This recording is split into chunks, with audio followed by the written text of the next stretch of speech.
Assalamualaikum warahmatullahi wabarakatuh. Halo semua, saya Amira Fadilah dan sekarang saya akan menjelaskan tentang Pancasila dalam kajian sejarah bangsa Indonesia.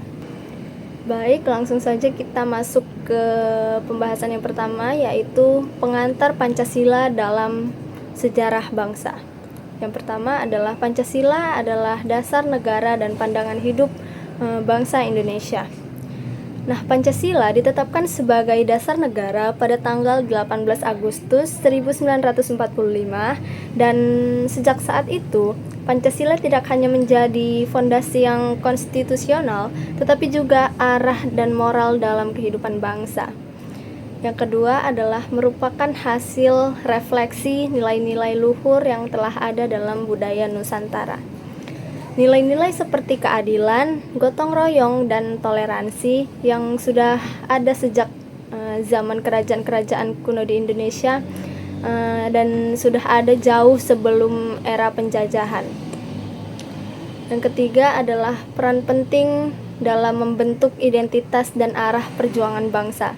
Di masa penjajahan, nilai-nilai Pancasila menjadi semangat kolektif dalam melawan penindasan dan memperjuangkan kemerdekaan, terutama di awal abad yang ke-20.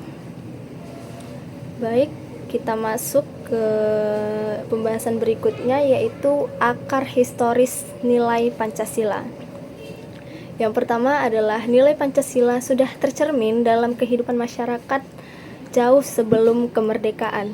Misalnya, nilai ketuhanan dan kemanusiaan sudah ada dalam hukum adat dan budaya lokal jauh sebelum abad ke-19. Yang kedua adalah gotong royong, budaya gotong royong, musyawarah, dan toleransi hidup berdampingan. Masyarakat di desa dan di seluruh Indonesia sudah sejak lama hidup dengan semangat gotong royong dan musyawarah untuk mendapatkan mufakat. Tradisi ini memperkuat sila keempat dan sila kelima dari Pancasila. Yang terakhir adalah kerajaan-kerajaan Nusantara seperti Majapahit dan Sriwijaya mengamalkan nilai-nilai kebinekaan. Kerajaan Majapahit pada tahun 1293 sampai 1500 Masehi dikenal dengan semboyan Bhinneka Tunggal Ika yang mencerminkan nilai persatuan di tengah keberagaman, yang hal ini relevan dengan sila ketiga. Baik, langsung saja kita ke pembahasan berikutnya, yaitu proses perumusan Pancasila.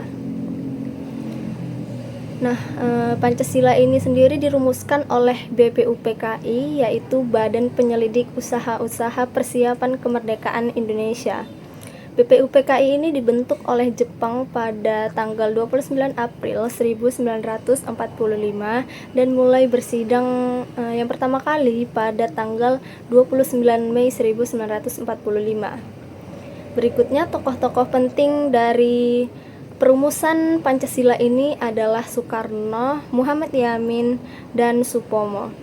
Dan ketiganya ini menyampaikan pandangan masing-masing mengenai dasar negara dalam sidang BPUPKI pada tanggal 29 Mei sampai tanggal 1 Juni 1945. Berikutnya disampaikan pertama kali oleh Soekarno pada 1 Juni 1945. Nah, pada pidato Soekarno, beliau menyampaikan 5 dasar yang menjadi cikal bakal dari Pancasila ini.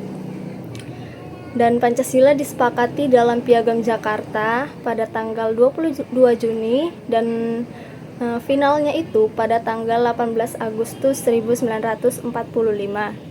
Dan Panitia 9 merumuskan Piagam Jakarta yang menjadi dasar Undang-Undang Dasar 1945. Dan Pancasila kemudian disahkan sehari setelah proklamasi kemerdekaan. Berikutnya yaitu tentang perkembangan dan dinamika Pancasila. Nah, Pancasila ini mengalami ujian melalui beberapa peristiwa dan sejarah, yaitu seperti pemberontakan, Orde Lama dan Orde Baru. Nah, contohnya itu pemberontakan PKI pada tahun 1948 dan G30 SPKI pada tahun 1945 yang menjadi ujian atau tantangan yang serius bagi ideologi Pancasila. Yang kedua, digunakan sebagai alat pemersatu di masa krisis dan konflik. Nah, di masa Orde Baru pada tahun 1966 sampai 1998, Pancasila dijadikan asas tunggal oleh Presiden Soeharto untuk menyatukan berbagai organisasi sosial dan politik. Berikutnya, Pancasila ini kini menjadi materi pendidikan untuk membentuk karakter generasi muda. Sejak reformasi pada tahun 1998, Pancasila diajarkan kembali dalam dunia pendidikan sebagai mata pelajaran dan mata kuliah wajib, khususnya sejak terbitnya Undang-Undang Nomor 12 Tahun 2012 tentang Pendidikan Tinggi. Saya akan menyimpulkan dari pembahasan yang telah saya sampaikan. Pancasila lahir dari sejarah panjang bangsa dan nilai-nilainya sudah hidup sejak dalam masyarakat jauh sebelum kemerdekaan. Melalui proses perumusan dan berbagai tantangan sejarah, Pancasila terbukti mampu menjadi dasar negara yang kokoh dan menjadi pemersatu bangsa. Di era sekarang, Pancasila tetap menjadi relevan dan penting untuk dijadikan pedoman hidup dalam menjaga persatuan dan membentuk karakter bangsa. Baik, sekian penjelasan dari saya. Wassalamualaikum warahmatullahi wabarakatuh.